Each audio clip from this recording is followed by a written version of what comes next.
Hi, I'm John Atack, and I'm delighted to welcome Karen de la Carrière to the show again. Hello, Karen. John, lovely to be with you. Yes. Just really, I thought we've done one interview and we just, and I like it when you give a lot of input. It's way, if you want to analyze why that video was popular, we went back and forth and you shared some of your stuff. So I'm going to encourage you to share more. Well, usually people are trying to stop me from talking. Well, just to get some business out of the way, John and I were laughing a little bit at this phrase, be British. Be British means have a stiff upper lip. Don't show need. Don't show want. Don't show emotions. We were talking about Captain Smith of the Titanic, who's didn't want people screaming and racing around hysterically as the ship was going down, and said, be British. Go back to your drowning. Pardon? Be calm about drowning. Don't get upset about it. Yeah, I have this great, I'm going to send your assistant the image. I have this great bond with Captain Smith because he had a borzoi. He owned the dog that has taken my heart. Anyway, I'll send the picture to Spike. So John tends to be British on his videos, and he doesn't ask. And I said, well, get out of the way. I'll ask. I will ask. I want you, if you've clicked onto this, to please hit the subscribe button. We want our viewers to return. We want you to be regularly part of our audience. And so hit the subscribe button. And when you do, a little bell will appear. Click the bell. The reason I'm asking you to click the bell is the bell tells the mind of YouTube, the computer mind of YouTube, to alert you when John uploads a new video. It's a notification bell. So here you are. Here's the first two requests. Please subscribe, hit the bell, and if you would like to donate, just a one-time, any donation is welcome. Please subscribe if you want to be a Patreon, which is, you can do a small monthly donation of $5. Just imagine if 1,000 people did that. There's 10,000 views on my last. If 1,000 people did that, that would be sustainable for John and his writings. So if you can donate, please do. Otherwise, at the very least, be part of our audience and subscribe and click the bell. All right, that's the business out of the way. Just so the audience know, I haven't actually eaten for 3 years, but I didn't dare ask anybody. The British Reserve, you know. Be British. Anyway, John and I don't do any kind of pre-planning or doing each other. We like this idea of you jump into a stream and the current is going to take you where it takes you. We like that spontaneity. Yeah. And I told John 5 minutes ago, before we started, John, I'd like to look at the similarities with Scientology and psychiatry. Because Scientology has become what it apparently hates the most. And the reason I say that is the punishments when you are on staff are diabolical. Sleep deprivation is right high on the list. Right high on the list.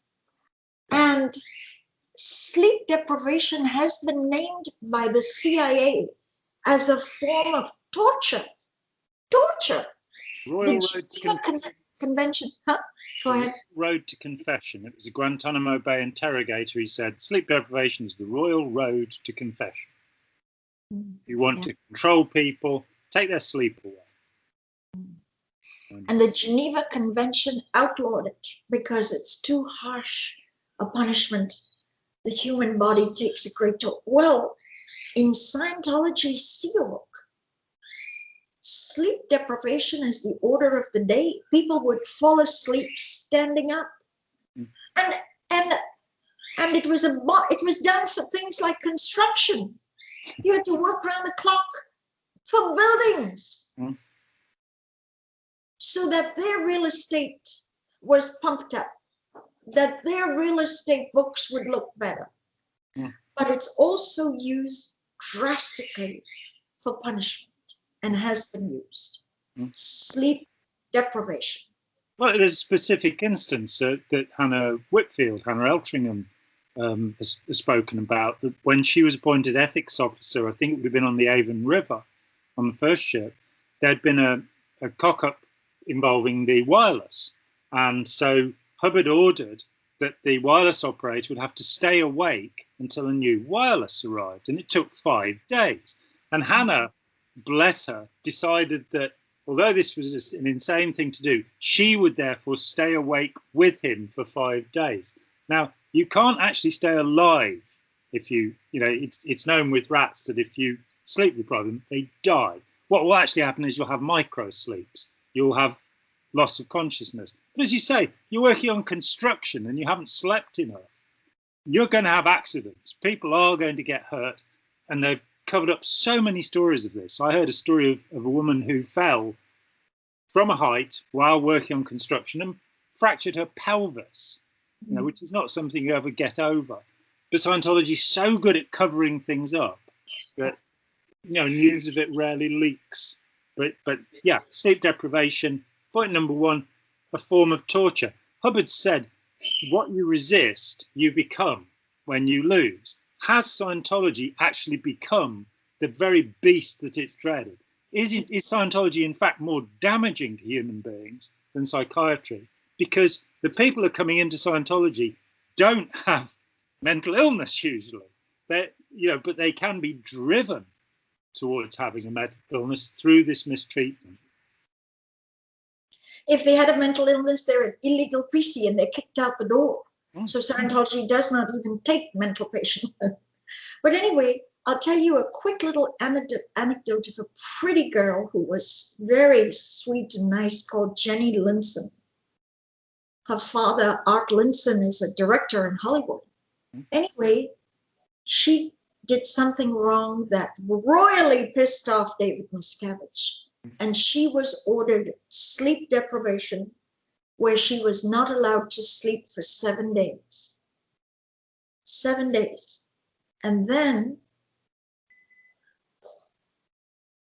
she was allowed to sleep, and she was put on view like a dead body viewing in the middle of the int-based conference room. And the execs circled round her, were ordered to not leave the room till she woke up. So they had to stand and watch her like some circus freak. And she slept 48 hours straight after being up 7 days. What? This goes on at the church hierarchy? This is ecclesiastical? Your comments, John. Well, I talked with a woman who had worked at Gold, and she told me, I asked her about sleep because it's the first thing I check with people, because I know what sleep deprivation does to people. I'm very aware of it. So I asked her about sleep. Now, she'd left 2 days before. She'd been in Scientology for 20 years. And she told me that if she was really lucky, she got 5 hours sleep. But normally, she got 2 hours a night sleeping on a piece of foam by her desk. And she was working at Gold, where David Miscavige would be walking around. And I just couldn't how can you do that to people? How, as you say, it's torture. It goes, you know, anybody who had any concern for other human beings would treat them with compassion and care. And what we've seen progressively, and it does start happening with the Sea Organization in 1967, that we start finding that there are ways of traumatizing people, ways of upsetting and humiliating and debasing people. Hubbard starts this, and he's really unpleasant. But Miscavige seems, has taken it to a new level where all of the people around him. Robert Vaughan Young, when he came out, I was the first person kind of outside of his old friends that he talked to, because he'd read Let's Tell These People a Piece of Blue Sky, and he called me up. And he'd been out for 4 years and he hadn't talked to anybody. And he started getting into, the utter and incredible mistreatment that was happening all around his wife, Stacey. She talked about having an ectopic pregnancy, where there was a pregnancy in the tube. Yeah. And when she talked about walking around on tiptoes, she was working directly for Miscavige. Yes. And she used to take people to the hospital where there was a doctor who would treat Sea Organization members for free because he understood the pressure they were under. And he operated on her. And the way she put it, it was horrifying. She said the blood exploded from her against the walls. And the doctor said, "You should have been dead a month ago with what you suffered." And I think people just, how is that line crossed from, we are the greatest humanitarian organization in the world to this punishment of the membership, and most especially those close to Miscavige. But Vaughan told me, I recommended a film called The Inner Circle, which is a Russian film, and it's about Stalin's projectionist. It's based on the real story. This projectionist saw everything, because every night Stalin would get really drunk. The whole Politburo had to get really drunk. He would make them dance, and then he'd have some of them executed, what have you. The projectionist, throughout all of this, she was just going, "What an incredible man. What a wonderful man. Stalin is our savior, And Vaughan watched this and he said, this is the Sea Organization, that we are all the projectionists. We are all believing that this man has done something so wonderful, where in fact we're slaves. We're just people who've been trapped by him." God, Vaughan had a beautiful writing style. What a writer. I knew Vaughan and Stacey very well. Lovely people. Yes, I've written about Stacey's journey. She was my intern supervisor in the 1970s. Anyway, so excruciating punishments. It's almost like an aversion therapy, but this rolls back to Hubbard, talking about your bed and your sleep and sleep deprivation. An issue came out called pig's birthing. Yeah, I know it. Yep. If you did an offense, knowing that what you would want most in the world is a good night's sleep, your own bed was sort of confiscated. You weren't allowed to go back to sleep in your own bed. And Scientology still has pig's birthing. This is not some ancient 1970s punishment. Pig's birthing is that you have to go into a windowless room and sleep on some dirty mattress on the floor with other so-called pigs. A pig is someone who's fallen into disgrace. So you're not entitled to your own bed and sleep. How do they get away with all? This is where the cults are not regulated enough. They can get away with it because they're a religion. This is religious discipline. You cannot return to your own bed to sleep, but you sleep on possibly a flea-infested, dirty mattress with human fluids, unclean, never dry cleaned, and you sleep on that with a bunch of others, all sweating and that's your sleep area for the night. That is a Sea Org punishment. Well, on the rehabilitation project force in Florida, there was certainly a period of time where all mattresses were taken away and you were expected to sleep on the concrete. Yeah. Mm-hmm. So, criticizing psychiatry for its mistreatment of people and then doing this kind of thing. But I guess it starts with the ethics formulas aboard the ship, where Hubbard starts saying, well, you've got to wear a dirty rag around your arm to show that you're a disgrace, you're a liability. And it used to be when they were throwing people overboard, when Hubbard, I'd never heard anything about that. I was involved for 9 years. After I left, I talked with Neville Chamberlain, not the former British Prime Minister, he was dead, but the famous Nev. And he told me about being overboarded. Nobody had ever mentioned this to me. 9 years involved, nobody had ever mentioned it to me. And he laughed it off. And I saw him about a week or two later, and we went and had dinner together. Always a delightful man, Neville, one way or another. I wouldn't personally do business with him, but that's another matter altogether. He was into his third bankruptcy by then. But we went and had dinner at the Monsoon, a lovely Indian restaurant in East Grinstead. And I got him at the right moment. And I said, what was it really like? And his face fell, and he said it was terrifying. It was absolutely terrifying. So you've got this idea, and what it was on the ethics conditions at that time, I've never seen it printed as an issue, but the lowest ethics condition was shark bait, meaning you would be hurled into the water. And they were throwing people into the water who couldn't swim, who'd have their ankles tied together. I was told, and I haven't asked him about it, I should do, that Joe Van Staten at one point was thrown into the water when there were logs in the water, and he could have cracked his skull.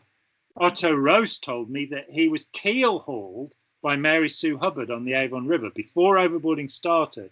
That is, they tied a rope underneath the bows of the ship, under the hull, and dragged him round. Now, because Otto had been in the Merchant Marine, he knew that there was a metal rubbing strake that he was going to hit head first. So he knew to put his arms out in front of him, and because he'd done judo, he bounced himself off it. But then he's pulled underneath the hull of the ship. And there are people who said to me, well, Ron Hubbard was horrible, but Mary Sue was wonderful. This was Mary Sue Hubbard, So this whole sense of we're going to beat you into submission. We're going to make you follow orders. We're going to make you do as you're told. You were 2 minutes late. We're going to throw you overboard. The whole environment is, this is behavior modification. Yes. Which is psychiatry. We're going to shock you into such an overwhelming trauma that you're now going to change your conduct. Isn't that psychiatry? Well, isn't it shock? Aren't you jolted into having a different form of thinking? Well, you're suicidal, so we'll electric shock you. Well, Scientology does it with these SRA. I'm going to define that for our audience. Yep. All cultures eventually form their own slang, their own language. And Scientology has plenty of internal slang. And internal slang, yeah. And 200-page dictionaries. Propaganda by redefinition of words, as Ron Hubbard put it. Oh. So one word, a Sea Org Scientology word, is SRA, which means severe reality adjustment. It means your reality is going to be so jarred, and we're going to impinge on you with such force that you're going to think differently going forward in time. And SRA can be a noun. Oh, he's likely to get an SRA for that. That's a noun. Or the new ethics mission is going to be SRAing a whole bunch of those people who were critical. So it's in the language as a verb, a noun, and SRA is such a violent, traumatic incident of force that you're supposed to modify your behavior. See, John and I are discussing the similarities of Scientology and psychiatry. Isn't that what psychiatry does? Behavior modification. The interesting thing is that psychiatry is actually reformed very significantly. Psychic surgery with brain operations started slowing down in the 70s. I personally think that Ken Kesey's One Flew Over the Cuckoo's Nest, that with Jack Nicholson in, that changed the culture, because people became, I campaigned against electroconvulsive therapy at that time. I actually saw the film 3 times in a week. I was so, and then went and read the book.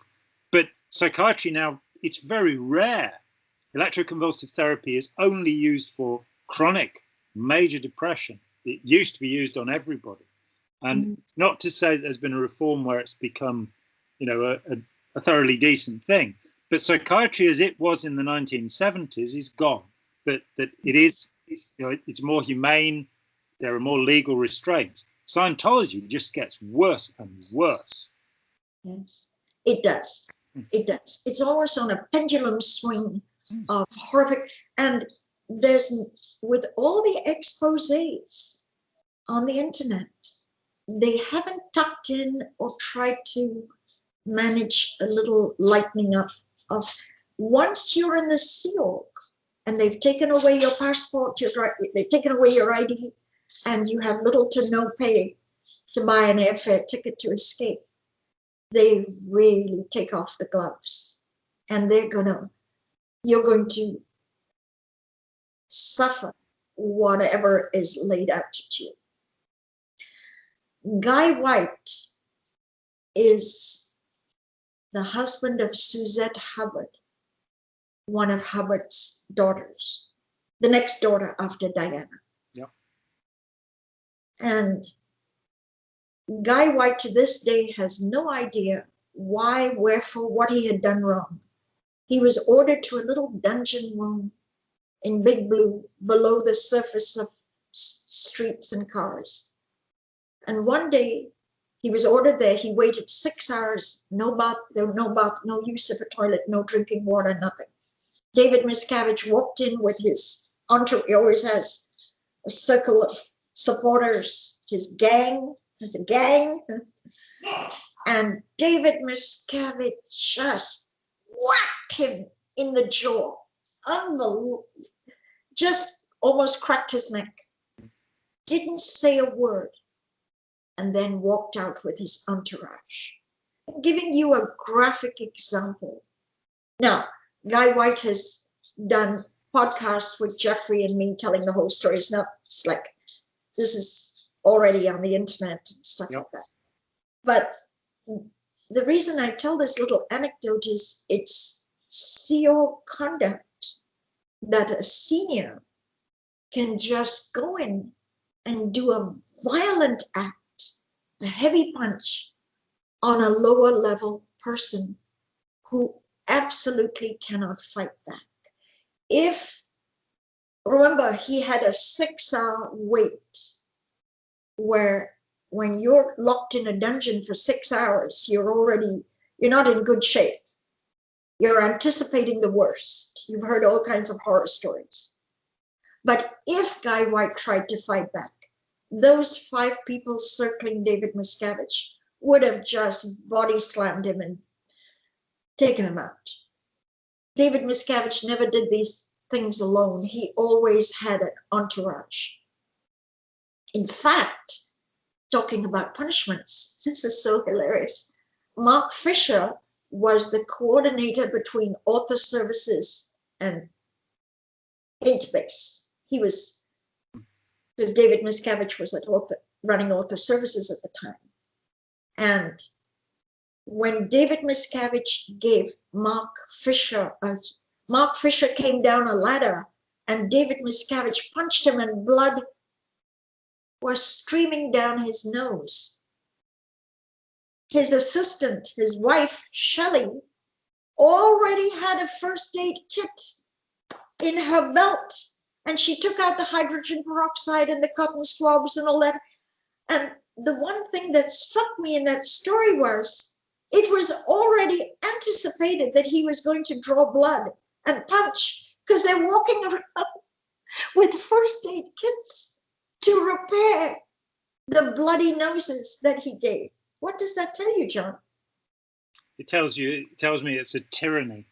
I mean, I had a guy who contacted me under an assumed name about 7 or 8 years ago, and he wanted to know if I had a tape recording of the San Francisco Mission Holders Conference of the 18th of October 1982, and I said, yes, I do. It so happens. And he wanted a copy of it because he wanted to see if the point where David Miscavige had hit him was on the tape. And sadly, the quality of the tape is not sufficient to show that. But it was, you know, right back there before Miscavige actually has power, when he's acting completely on Hubbard's orders, I have no doubt, you know, because this is the point where he was meant to spit on, was it Axel and Barnes and Roger Barnes? And he actually spat on them. And you've entered into something that's like some kind of, it's like the court of Louis XIV, or, you know, some bizarre sort of past ritual where somebody is the absolute tyrant. They're in charge and you have to do as you're told. Now, where does self-determinism come into that? Where does we're going to return to you power and control over yourself come into that? That you've now gone from being out on the street in a wog, a raw meat, dead in the head wog, as L. Ron Hubbard called non-Scientologists. Now, I should explain that to the British, the word wog is like the N-word in America. Nobody just stops with it. If you're not a Scientologist, you're dead in the head raw meat.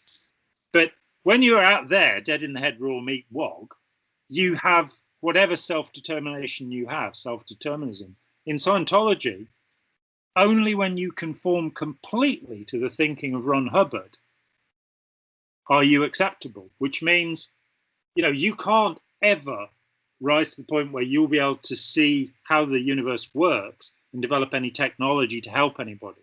Only Hubbard can do this. It's a farce. It's a ridiculous idea, especially as he was such a pathetic and ill human being, you know. The big lie and deception here is Scientology has found that freedom is a buzzword. They do a lot of surveys. Mm-hmm. So Scientology put out on their promo and glossy magazines, we will give you freedom, freedom from your baggage, freedom from the bank, freedom from your aberrations. Freedom, freedom, freedom is used liberally. My or else you can get freedom from trapped is the actuality. You are trapped into nothing but L. Ron Hubbard rituals and L. Ron Hubbard policy. You are put in a container and trapped. The total freedom trap. Oh, good. You use the word freedom. Which I published in, I don't know, what does it say, 1992. And there are 2 quotations in it from Ron Hubbard. Scientology is a religious philosophy in its highest meaning as it brings man to total freedom. That's L. Ron Hubbard, 1960. The next quote is, an endless freedom from is a perfect trap. A fear of all things, fixed on too many barriers, man yearns to be free. But launched into total freedom, he is purposeless and miserable. So, I mean, I've you know, this has been superseded now by this little book, which, if people have not been in Scientology will agree, because it's a better introduction than this one was. This one, however, was translated into 11 languages. Wow. We need to put the links for people who watch the show who would like to get educated on that. Yeah. Maybe Spike can, right at the top of the comments. Yeah. Are these books available on Amazon? Yes, but the Cult of Greed and this is the proper version. Yes. Let's tell people the old version, which I have here, The one that's sold on the internet is a pirate copy. I receive no royalties from it. I'd also like to say that if anybody finds a copy of A Piece of Blue Skies free on the internet, nobody's had my permission. What's more, what they're reading, we updated it. What they're reading is actually this book minus a chapter which somebody forgot to upload, and it's not even complete. It's not complete, and I have lost royalties on thousands of copies, having spent 6 years researching and writing it. So it's criminal. If anybody out there has actually done this, you need to put $5 in my Patreon account right now, in the PayPal account right now. Because otherwise your overts will get you, and you won't go to heaven, definitely. But it is astonishing the way that people think that they can steal something and put it up, that somehow that any of us who've worked, and I say, I spent 6 years of serious research. Nobody is the only history of Scientology ever written. Janet Reitman took from it liberally and claimed to have written the history, and sold 250,000 copies of her book. Good for her. It's the only history of Scientology to this day. What's more, as far as I know, it's the only history of any post-Second World War cult. All of the academics out there, the thousands of academics, none of them have actually done a thorough history of any of these groups. When you get into that history, it's the most incredible story ever told. None of Ron Hubbard's fiction comes anywhere close to this amazing story of this child who was, he had no friends. He was the little tubby kid with spots and ginger hair, and he made up stories. And, we interviewed his aunt, Margaret Roberts, who was living in the same house with him till he was about 12 from birth. He wasn't a blood brother of the Blackfoot Pecuni Indians, as he claimed, oddly enough, because they never had any, which their own tribal leaders have said, which their own historian has said. He was an unpopular child. When a boy he was at school with at the age of 15 was told that he'd been breaking broncos, as it claims in, I think it's Mission into Time, and it's Hubbard making the claim, he laughed because he said he was terrified of horses. So he started to make up these stories, and he then, this very sick man who has terrible fits of depression and despair, is an awful alcohol problem right from the start. Talking with Barbara Cloden, his girlfriend in 1950, when he was between his bigamous second wife and marrying Mary Sue, he drank a bottle of whiskey a day. Richard DeMille, who went with him to Cuba, he drank a bottle of rum a day. And he's telling us how to become clear, how to become superhuman, when he himself is in the most dreadful state, which is what we get. But the story, the whole thing, what you were involved in, that when you're on in the Mediterranean, what has that ever happened before? Is there any other story like this? This man runs away. One government after another is banning him and saying, he's told that he can't return to Britain because he's an unwanted alien. So he puts to sea and thinks, well, I'll be safe there, and surrounds himself with adoring fans who he then puts into Navy uniforms for reasons that I've never quite understood. And somebody comes forward with this, I'm told it was a joke, saying, let's get them all to sign a contract. And somebody says, let's make it 1 billion years. And in talking with one of his grandchildren, one of the sons of the first L. Ron Hubbard Jr., Nibs, Ron Hubbard would take Nibs aside, and Nibs ran things for 7 years, 52 to 59. And he'd say, Nibs, see if you can make them do this. See if you can get them to shout at an ashtray, for example. And people did this, went through these rituals, my mother, when she first went into Scientology courtroom, just to see what I'd got into, she walks in, and the first thing she hears is somebody going, off with his head. reading Alice, and there's people with all of this complete madness that became normal, that became the way we live, the things we believed in. Yes, we're all full of lots of little clusters of body thetans, of these little spirits that were blown up in volcanoes and put onto electronic ribbons and curiously implanted for 36 days with 1966. Everything that's in there, all of the culture is exactly the way it was when Hubbard discovers it. He didn't predict anything that was going to happen in the future.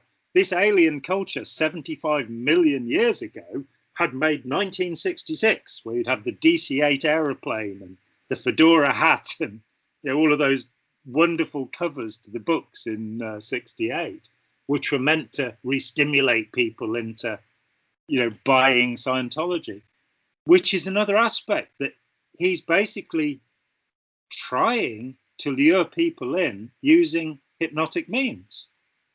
In talking about selling, he says people are generally in a hypnotic daze, so just order them to do things. He has no respect for humanity whatsoever, and sets about enslaving people.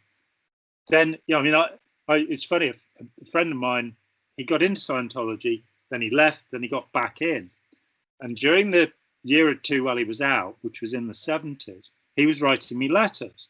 And I suddenly got this letter where he said, look, I've decided I'm going to do Scientology again. I don't care if Ron Hubbard's swanning around the Mediterranean, surrounded by teenage girls wearing hot pants.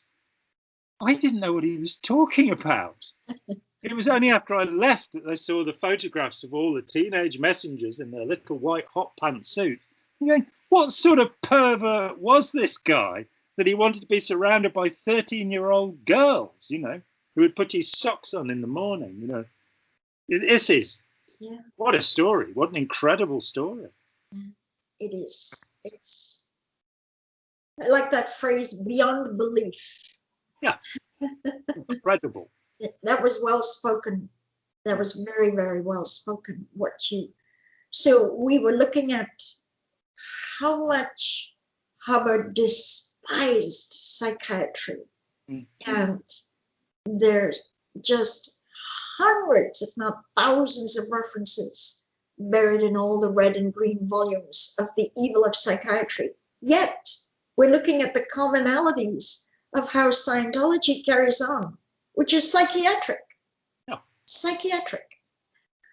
One of the most horrific tortures that I've never quite gotten over all these years is the enforcement of me to run around a pole 12 hours a day.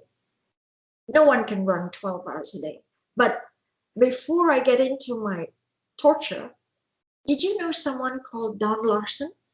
Yeah, Don was he was a cellist who actually trained with Pablo Casals, the great cellist, and ended up being, when I met him, he was an ethics officer at St. Hill in England about 1976.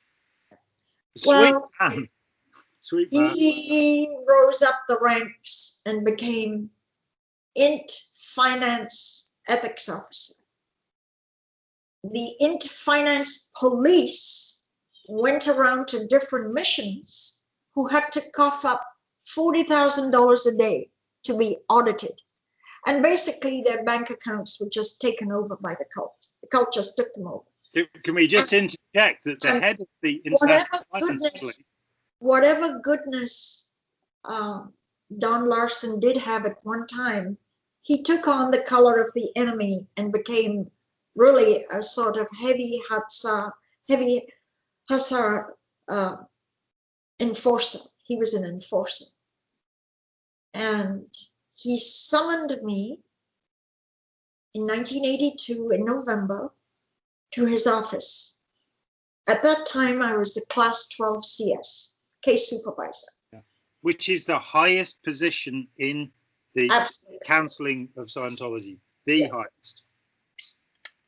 My only senior was senior CS flagland base. That's one, I had one person above me. And I was curious why Don Larson I had nothing to do with finance. I was a techie doing counseling. What was that got to do with money?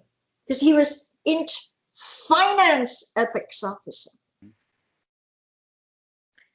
And he kept me waiting outside his office for 2 hours. It's a sort of a shakedown psychologically when you just are on a wait. And then he called me in and he shuffled some papers and he said, Karen, there's some reports here. You're going to have to go to the RPF, but you're not going in the RPF. You're just going to be on the RPF. Those famous words. He said, on the RPF means you're going to keep their schedule, you're going to do the hard labor, you're going to be with them, but you're not in because the policy says you need a committee of evidence before you can be sent to the RPF. I was truly baffled. Where did this come from? It truly was, it was an SRA. It was a bolt out of the blue sky. What happened is, John, through sheer greed, which you know all about, the cult will do anything for money. Anything. Even money laundering, which there's a lot more that you need to have a show with Jeffrey. You really do need a show with Jeffrey. But they will do anything for money. And I was trying to block heavy duty people who arrived that I knew we couldn't help. They belonged in a structure. If they didn't belong in an institution, they belonged in a gentle 24-hour care facility. And Jeff Walker and I went hammer and tongue on these. I was saying, no, these are illegal pieces. So all the issues on who you can take and who you can... Look, John, this was my life. I would walk into my office. I would open up a folder which had the arrival interview. And the person would be threatening to throw himself off the 12th floor of the Fort Harrison balcony.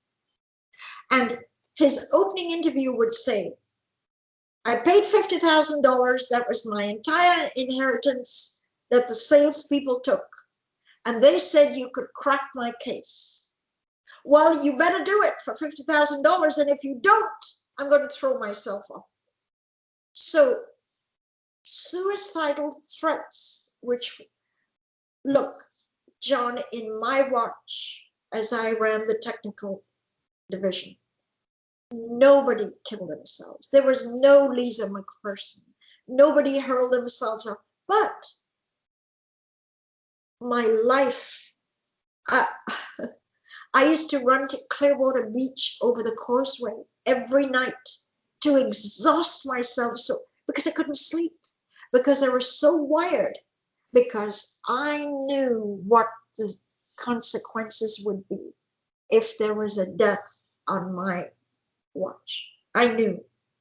So I would drink this CalMag, because they said CalMag, I would guzzle it down, and I would run to the beach. And I wasn't given sleep deprivation, but I sleep deprived myself. I was electrified. So Don Larson sentencing me to this was the retaliation I later found out, connecting all the dots, for trying to stop desperate cases. People who were heroin junkies who had no memory, couldn't remember what happened 6 weeks ago. There were missions sent out to all the flag service officers. If anyone has money, get it. And we'll send them to the Class 12 AGC, and the Class 12 AGC will case crack them. That was the scam. So I had these desperate people truly needing help arriving there for me to create the miracle solution to their case. That was my life. For 2 years, it was hell.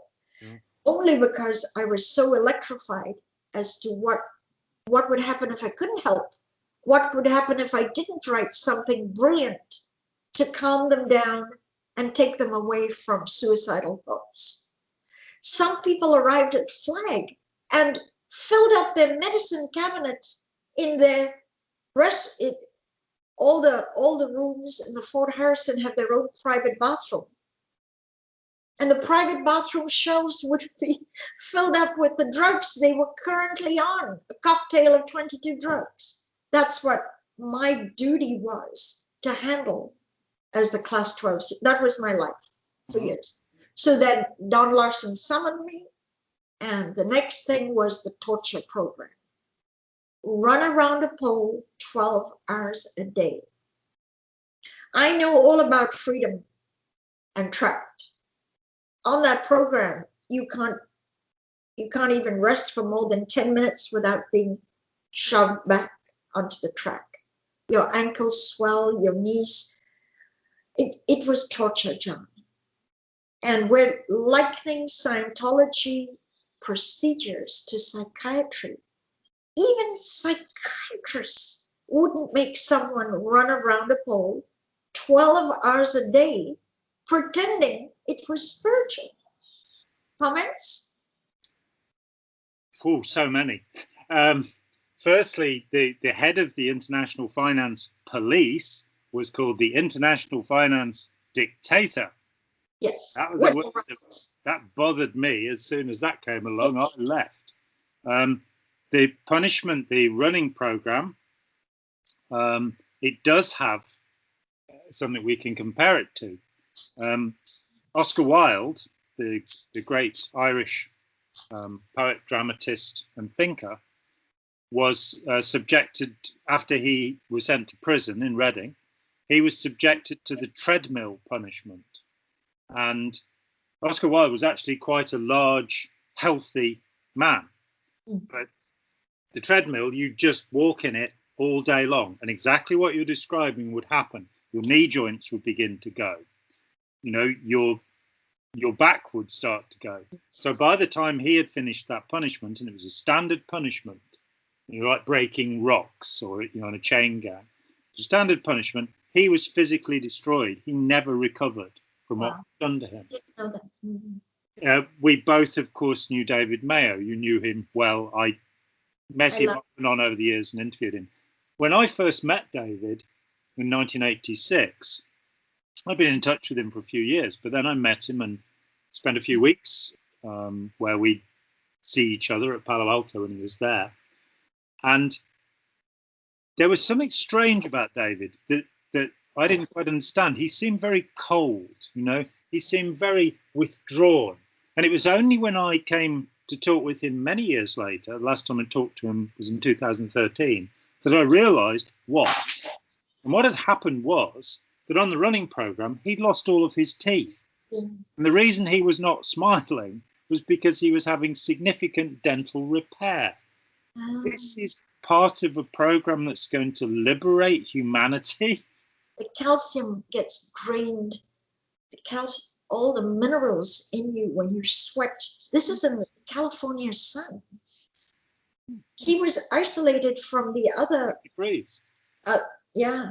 You know, Jay Hurwitz and other people that you and I knew, that all 12 of them had to do it. But David was isolated to run around a pole all by himself, solo. Yeah. So, little final anecdote. As the years have gone by, I've wanted to sort of kiss and make up with old enemies, especially if people had crossed over. To give Don Larson credit, when he fled, he escaped, he went straight to the Los Angeles Times. And he helped Joel Sapel and Robert Welkos in the 1990 exposés. He was quoted. I worked for 5 years. I worked for 5 years on that expose, so I'm very familiar with it. Yeah. Oh, wow. I didn't know you were a source. Yeah. Well done. Those were electrifying. They were great. I need to refresh. I need to retweet some of those. Those are just astounding essays. So when somebody, no matter how mean and vicious they were, because after slaving for them in my second decade of slaving, Don Larson sent me to this excruciating punishment of running around the pole 12 hours a day. I thought, you know what? I'm going to see if I can talk to him. And I'm going to jog his memory. And I'm going to see if he remembers that he sentenced me to this horrific prison camp, RPF.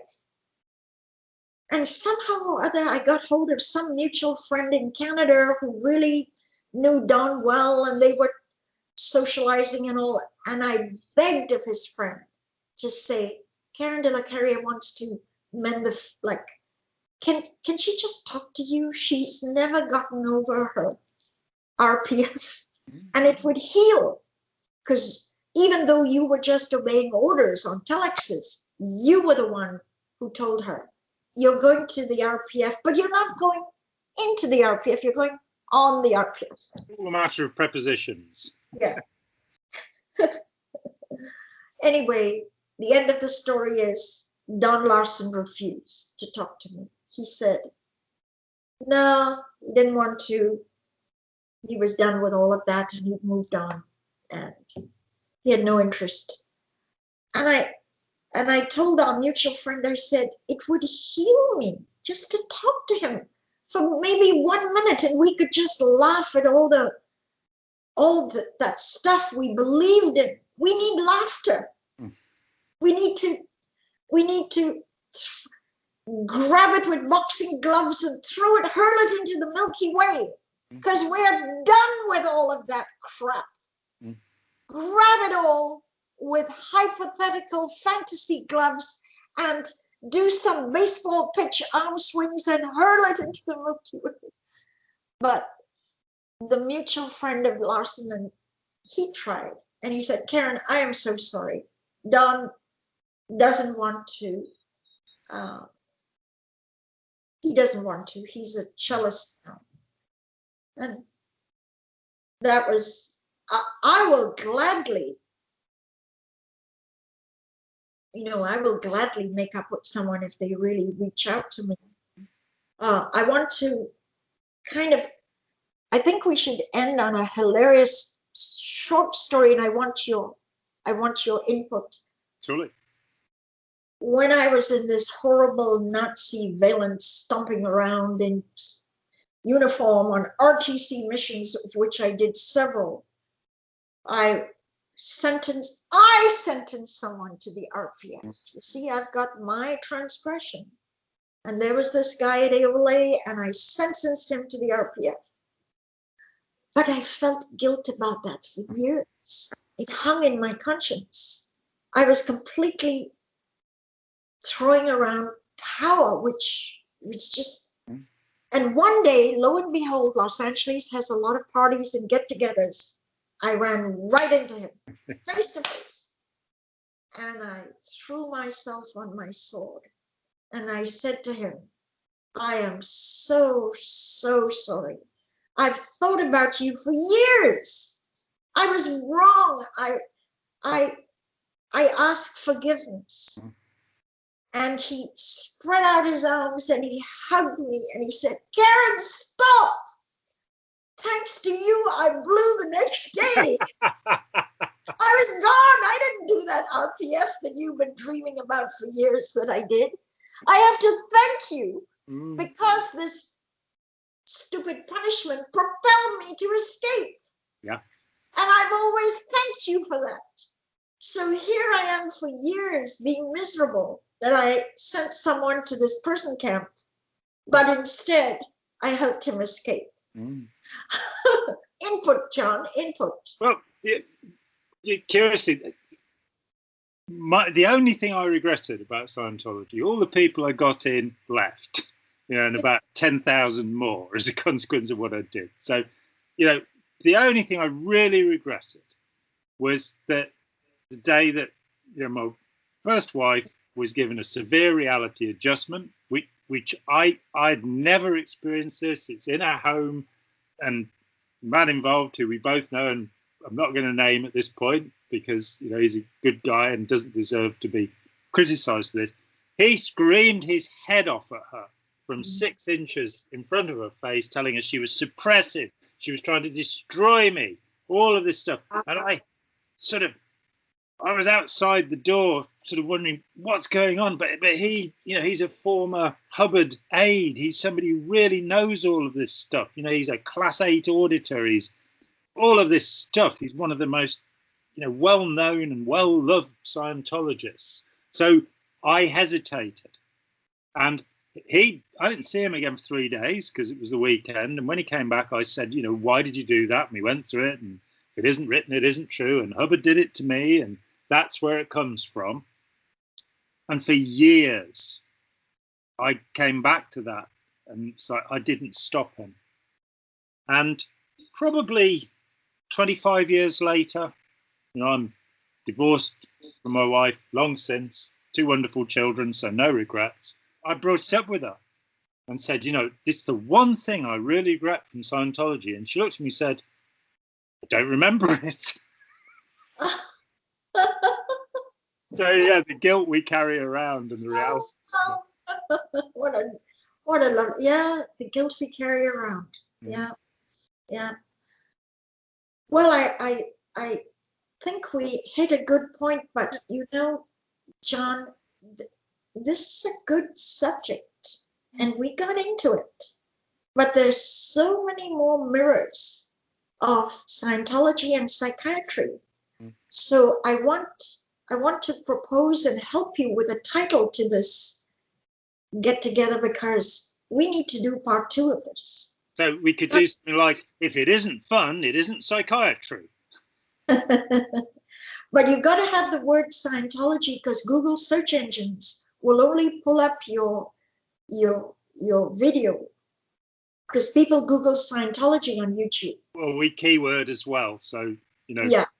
Not necessarily in the title, but yeah, exactly.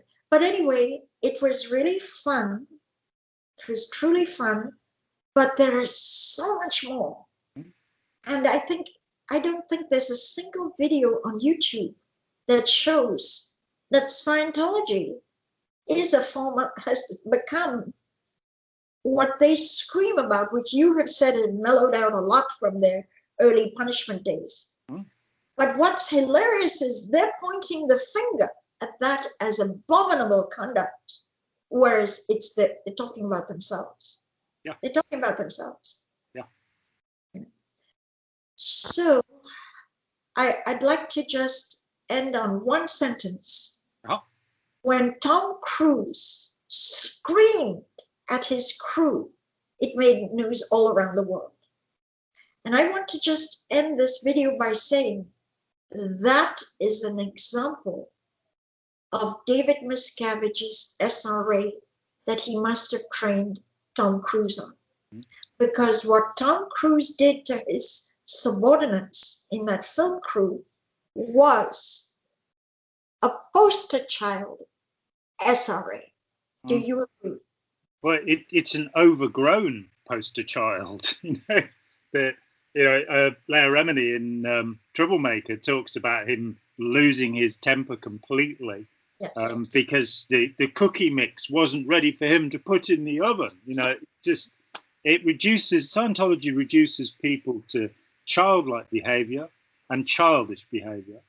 It clones people onto Hubbard, which is to say it makes them narcissistic and selfish and unconcerned about other people. And the most dreadful thing about it, for me, is that it takes empathetic people such as you are, such as, say, Hannah Whitfield, who I talked about before, that so many people, fine people that I've met, who were really empathetic people, and then weaponizes them and turns them against others. And that's why we have to speak out against it and try and help people who've been severely affected by it. So it's been great talking with you, and tell people to subscribe. Go on, tell them. Absolutely about to do that. John, I look forward to our next get together, and I do want to explore psychiatry versus Scientology more. There are some dynamite anecdotes, the overboards into the ocean and stuff like that. We've really got to talk about that. Mm. All right, if you've listened all the way through to this point, please, you are our audience, and we want you subscribing. As soon as you hit the subscribe button, you'll get this little bell. Click the bell, because the bell tells the mind of YouTube to notify you when John uploads a new video. And you know, all of this is voluntary, all of this is elective, all of this is done for educational purposes. And it's all done for no compensation at all, other than a kind soul here and there hits the Patreon button or just gives a one-time donation. So please give John a little something. And if you've been reading a counterfeit, a bootlegged copy of a piece of blue sky, I know you got a lot out of it. Go ahead and send him a little donation. Click. You'll feel good that you didn't just take a rip-off copy, but actually gave him some exchange for 6 years of labor, morning, noon, and night. And 31 years beyond that. Yes, yes. Yeah. I'm so impressed that you helped the LA Times. I never knew that. I never knew that. So guys, please stay with us. Stay with the channel. John and I will be having numerous encounters, educating you and giving you a piece of knowledge and wisdom, which actually will contribute to you being more free, not trapped. Freedom. Bye-bye, guys. Thank you, John. Thanks a lot. Thank you so much, Karen. Hi, John here. Thanks for watching. We'd appreciate it very much if you would click like, as well as subscribe, and click the bell for notifications.